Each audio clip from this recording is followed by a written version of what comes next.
Welcome back to our series on mathematical statistics. I'm Mark Ledbetter. This is video 31. We're in lecture 15, part B, and we're talking about confidence intervals for the mean, and this is part 2 of that. Well, here.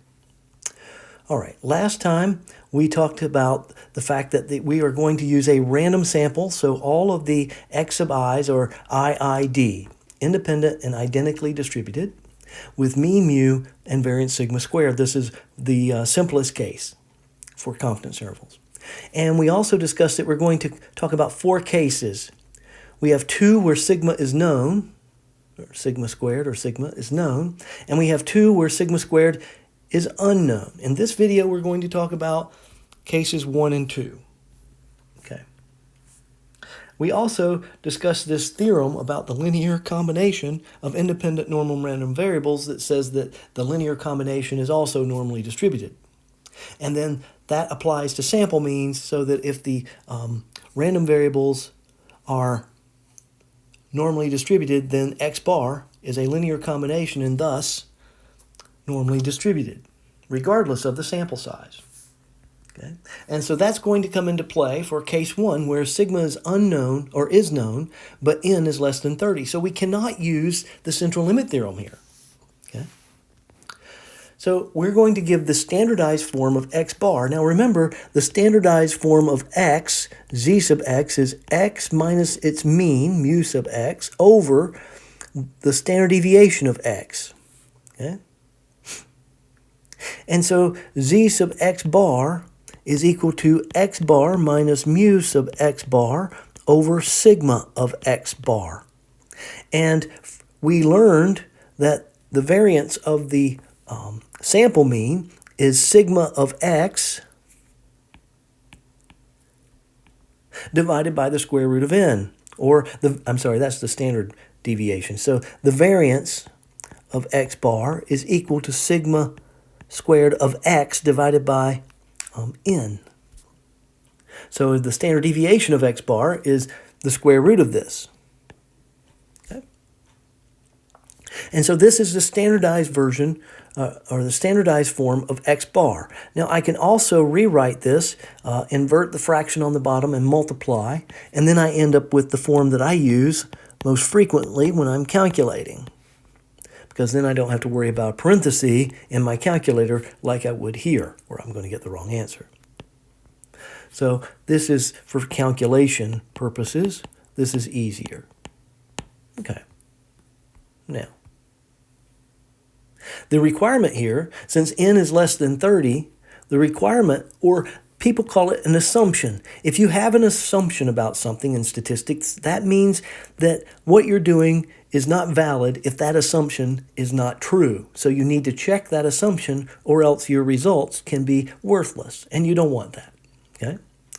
And then some methods are fairly good, even if normality is not exactly or strongly suspected. If there's some suspect that normality has been violated a little bit, then does the procedure still give us a good power, or good, does it affect the type 1 error? And so you can Google that and find that out when you're doing applications of this in real life. Okay, so the requirement or the assumption is that x sub I, all of the random variables, must be from a normal distribution. They're all ID and so identical and independently distributed, so they all have to be from the same normal distribution. And if they are, by the theorem, by the linear combination of normal independent random variables, x bar is normally distributed with this mean mu and variance sigma squared over n. And that implies that z has a standard normal distribution, meaning we can use our z table, and that is very handy. Now the case 2 is that we have n of at least 30. So now we're going to use the central limit theorem, and we can say that for n greater than or equal to 30, x bar is approximately, this is approximately normally distributed. The larger n is, the closer this is to a normal distribution. So, and the key for the central limit theorem is that the mean of the distribution has to be finite and defined, and so does the variance.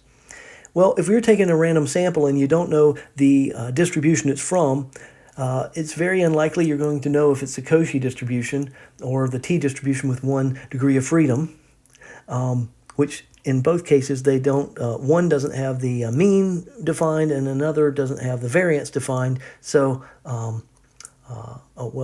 think the Cauchy mean and variance are not defined, which makes sense. And I think the mean for the t distribution is always 0, so it's the variance that's not defined for 1 degree of freedom. Okay, so you're not gonna. Those are gonna look like, if you graph them, they're going, or you do a QQ plot to see if they're normally distributed. You're probably going to say, they look pretty close to a normal distribution. So you're going to assume that the mean is and variance are finite, and it wouldn't be true. But in that case, you might say that this approximation may still be okay. Okay, but the theory doesn't exactly hold because they don't have a finite mean or variance. Okay, so we can say that z is approximately standard normally distributed, or distributed with a standard normal distribution. So to construct a confidence interval, we're going to construct a confidence interval. We're going to derive this confidence interval. Okay, so we want a 100 times 1 minus alpha % confidence interval. Remember that this is C, this is our confidence level. So C is equal to 1 minus alpha equals confidence level. So what we're going to do is we're going to set up the probability that capital Z, our transformation or our standardization or standardized form of x bar, since it has a standard normal or approximately standard normal distribution, we want to put it in the middle of the distribution, around the mean, because we're trying to find a confidence interval for the mean. And so we're going to center this 1 minus alpha around the mean. And so 1 minus alpha. Now we could shift it to either side and still have 1 minus alpha. It's just not going to be symmetrical about 0. But it makes sense since the mu of z, z is 0, then, and we want to find a confidence interval about the mean, and z is symmetric, we should make a symmetric confidence interval. So we should choose z naught, and such that the probability between negative z naught and positive z naught is 1 minus alpha. Well, if this is 1 minus alpha, and the total area under the curve is 1, how much is left over? Okay. Well, alpha is left over. So alpha is all that's left. So alpha is left over. And since this is symmetric, we're going to put half of that here, alpha over 2. And we're going to put half of it here, alpha over 2. Okay. And so once we know what alpha is, we can figure out what z naught is. And so what we're going to do is we start off with this probability right here, and then we're going to substitute in for z. So we substitute in x bar minus mu over sigma times the square root of n. We want mu. Our goal is to isolate mu. And so to isolate mu, we first multiply by the denominator. All three parts of the inequality get multiplied by sigma over the square root of n. And so what we end up with is the probability that negative z naught times sigma over the square root of n is less than, I can put equal to, that's fine too, x bar, don't need it up there, x bar minus mu is less than or equal to z naught times sigma over the square root of n. This is still equal to 1 minus alpha. We've just done some algebraic manipulation on the inside of the function. Okay. Now, I want a positive mu, but mu right here is negative. So I'm going to multiply all three sides by a negative 1. When I do that, I have to reverse these inequalities. So I'm going to end up with z naught sigma over the square root of n is now greater than mu minus x bar. I just multiplied both by -1. So x bar becomes negative x bar, negative mu becomes positive mu. So mu minus x bar is greater than negative z sub naught sigma over the square root of n. And then I need to add x bar to both sides. So add x bar to both sides, I get x bar plus z naught times sigma over the square root of n. And this is going to be greater than or equal to mu, which is greater than or equal to x bar minus z naught sigma over the square root of n. And now we're going to flip these numbers because we always put the smallest number to the left and the largest number to the right. So this is going to be the probability that x bar minus z naught sigma over the square root of n is less than or equal to mu is less than or equal to x bar plus z naught times sigma over the square root of n. And so the 1 minus alpha times 100% confidence interval for mu is given by this. These are the confidence limits. So this is one way to write the confidence interval. The other way to write the confidence interval is to say in interval form would be x bar minus z naught sigma over the square root of n, comma, x bar plus z naught times sigma over the square root of n. And this is the lower confidence limit, or CL, lower CL. And this is the upper CL, or confidence limit. And so this is number 2. And so number 3 is that we simply write what's inside the function here. So we'd say x bar as an inequality, x bar minus z naught sigma over the square root of n, mu, x bar plus z naught sigma over the square root of n. And so this is number 3. I use number 1 for calculating, but I then use number 2 most often for, so that's for calculation, for communication. I use number 2 because number 3 is a little confusing because mu is in there, and everybody thinks that mu is, by doing this, everybody thinks mu is in the center of the CI, and it's not. It may not even be in the CI. So that's why I don't like to use the third version, but you will see it used frequently. Okay. And we've said that Z naught is chosen such that this statement is true. If, in other words, for a symmetric distribution, I've just shown you how to derive a confidence interval. So if you know the distribution, whatever the distribution is, you can use this procedure to derive a confidence interval. Okay. If it's symmetric. If it's not symmetric, then you'll have to do something different, and we'll go over that when we do variances. Okay. And again, 1 minus alpha is the desired confidence level, and I've already explained that in the first video. That if we calculate, if we take 1,000 random samples, let's say we're doing a confidence level of 95%. If we take and construct 1,000 different confidence levels, so 1,000 independent random samples from the same distribution of the same size n, then for 95% confidence, we will have 950 of those with mu in there. We expect that 950 will have mu, and we expect the remaining 50 to not contain mu. Okay? And remember that the interval is the random quantity, not mu. Mu is a constant. We're using the frequentist method or point of view for this confidence interval. All right. So for n is greater than or equal to 30, we need no assumptions about the population because of the central limit theorem. However, if n is less than 30, then we must have a normal population for this CI method to be valid. So let's do an example.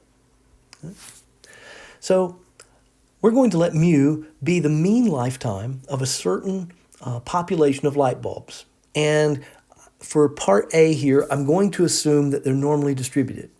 Now, your book doesn't do this. They will say, do this, and then they will ask you what the assumptions are. But that would be kind of backwards in real life. You'd want to make sure that your assumption was met, and then you'd spend the time calculating the confidence interval. Okay? So the first thing I do is I write down the formula. X bar plus or minus Z naught sigma over square root of n. You could also write this if you like. Remember, this is the same thing as X bar plus or minus Z naught times sigma over the square root of n. It's the same thing. Okay? All right. Because Z naught can be written as Z naught divided by 1. So the Z naught always gets multiplied times the numerator if you're going to do it in one step. Okay, so alpha is 1 minus c. Now, I've said that I want a 98% confidence interval for mu when we have n is equal to 16, so n is less than 30. So I have to have this normal distribution. We've given x bar and we've given sigma. Okay, so 1 minus c is 1 minus 0.98 equals 0.02. That's alpha. And remember that I need alpha over 2, and that's going to be 0.02 divided by 2 equals 0.01. That's what I'm going to put right here, 0.0100. And this is 0.0100. And this is 0.9800. If I add all three of these together, I get 1. That's my check. Now, with our table, we can directly look up Z naught. So let's go look at our tables. Don't know why I closed it.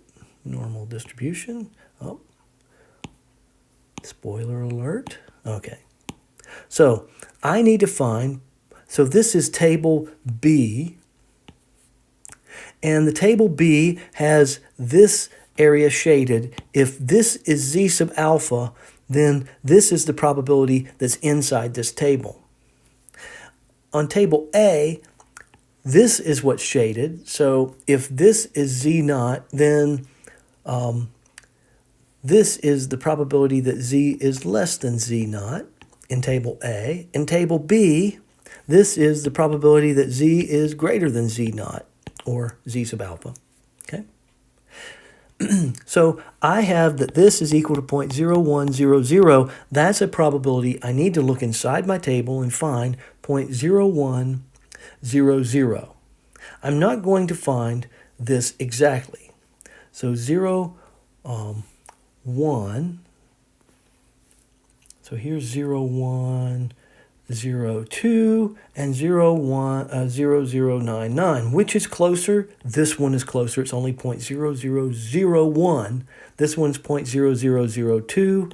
We will use this one. And we come across and we find that the whole number in decimal place is 2.3. And then we look up and we find that the second decimal place is 3. So Z naught is equal to 2.33. We come back to our problem and we label our table as 2.33. Okay? So Z naught is equal to 2.33, and this is negative 2.33. Okay? Now we'll do the calculations. Again, I'm going to do the mean, which was 1478. I'm looking at this formula right here. Okay? Let's say. So 1478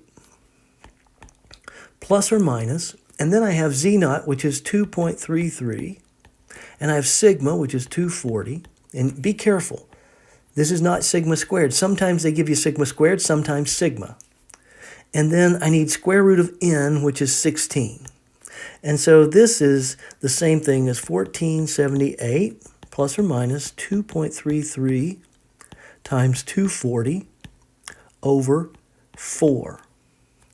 And this gives me 1478 plus or minus. Now I'm going to use the calculator to find 2.33 times 240 divided by 4. Gives me 139.8. So the lower confidence limit is 1478 minus minus 139.8. 1478 minus 139.8. And that's 1338.2. And then the upper confidence limit is equal to 1478 plus 139.8, which is 1478 plus 139.8, and that is 1617.8. So here is how we interpret. You need to use this sentence and fill in the blanks. And I have to say the underline in blue is the most difficult one to do. It's how we have to put mu into words that everybody can understand. That is the toughest part of this. So this is the first blank is C as a percentage. Here we wanted 98%. That's what we said right here. Okay. So 98%, so C is going to be 98%. Oops. Confident that the interval, and that interval is going to be 1338.2 to 1617.8. Contains the true mean or population mean, and what was it? The lifetime of a certain light bulb. That's what we're looking at. Using a random sample of n equals 16 observations. So please use this sentence. I'm going to ask that you interpret every single confidence interval that you calculate. And so you need to write this sentence with it. And if you write this sentence this way, you will be correct. If you try to change it around, to rephrase it, you're probably going to be wrong. Because remember that we need to talk about the interval containing mu, not about mu being in the interval. That may sound to you like it's the same thing, but it implies something different. Mu does not have any probability. The interval has the probability, so the interval is what's changing. So the interval is what we need to talk about, actually being covering or containing mu, our parameter. Okay. So here is for case number 2. We're going to do an example now. The same example, 98%. The only thing that's different is now that n is 64, it's larger than 30. So we're going to use the CLT. We have the exact same x bar plus or minus z naught sigma over square root of n, but now the square root of n is different. We have the same alpha. We have the same alpha over 2. And so we're going to have the same z naught and negative z naught. So z naught, we didn't change c, so z naught did not change. Not when we know sigma. When we don't know sigma, the critical value does change because we're using a t distribution. And that changes based on degrees of freedom, which is n minus 1. So z is 2.33. So our calculations, I have the lower CL is going to be the minus. So 1478 minus 2.33 now times 240 divided by the square root of 64, which is 8 instead of 4. So now my lower CL, confidence limit, is 1408.1, and my upper CL, I'm going to add this same amount, is going to be 1547.9. That's the upper CL. So my confidence interval is 14.08 or 1408.1 to 1547.9.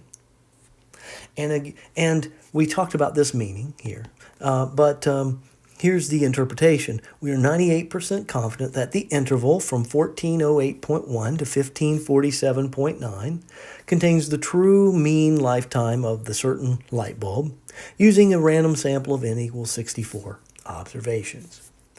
And I've written out this again for you. And now let's take a look at the difference in these two confidence intervals. For n equals 16, here was our confidence interval. Now this is not to scale, and I have this backwards, don't I?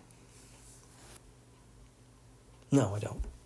It's 1338. We had a bigger interval for a smaller n.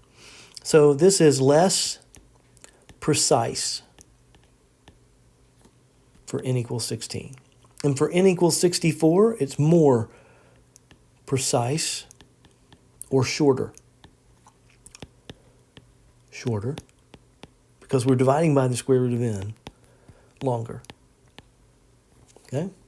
And a shorter confidence interval is better because it's more precise. So we know that the mean, or we know that this interval length is smaller, so we have the same confidence, still 98%, that the interval contains mu, but now that interval is smaller, that is more precise. We have more information. So the third part of the question is, what assumptions, if any, are needed to justify the confidence limits obtained in parts A and B? For part A, n was less than 30. The data must be from a normal distribution. And I put in the problem that it was, so that we're okay. And for the second, since n is greater than or equal to 30, none. Use the CLT, central limit theorem. Okay, that's it for this lecture. If you have questions, come to virtual office hours. If you need help before then, by all means, email me. But email me a picture of the problem, because I may not have it with me. And email me a picture of your work so far, so that way I can help you faster and more thoroughly. Please take care of yourself, because we hope to see you next time.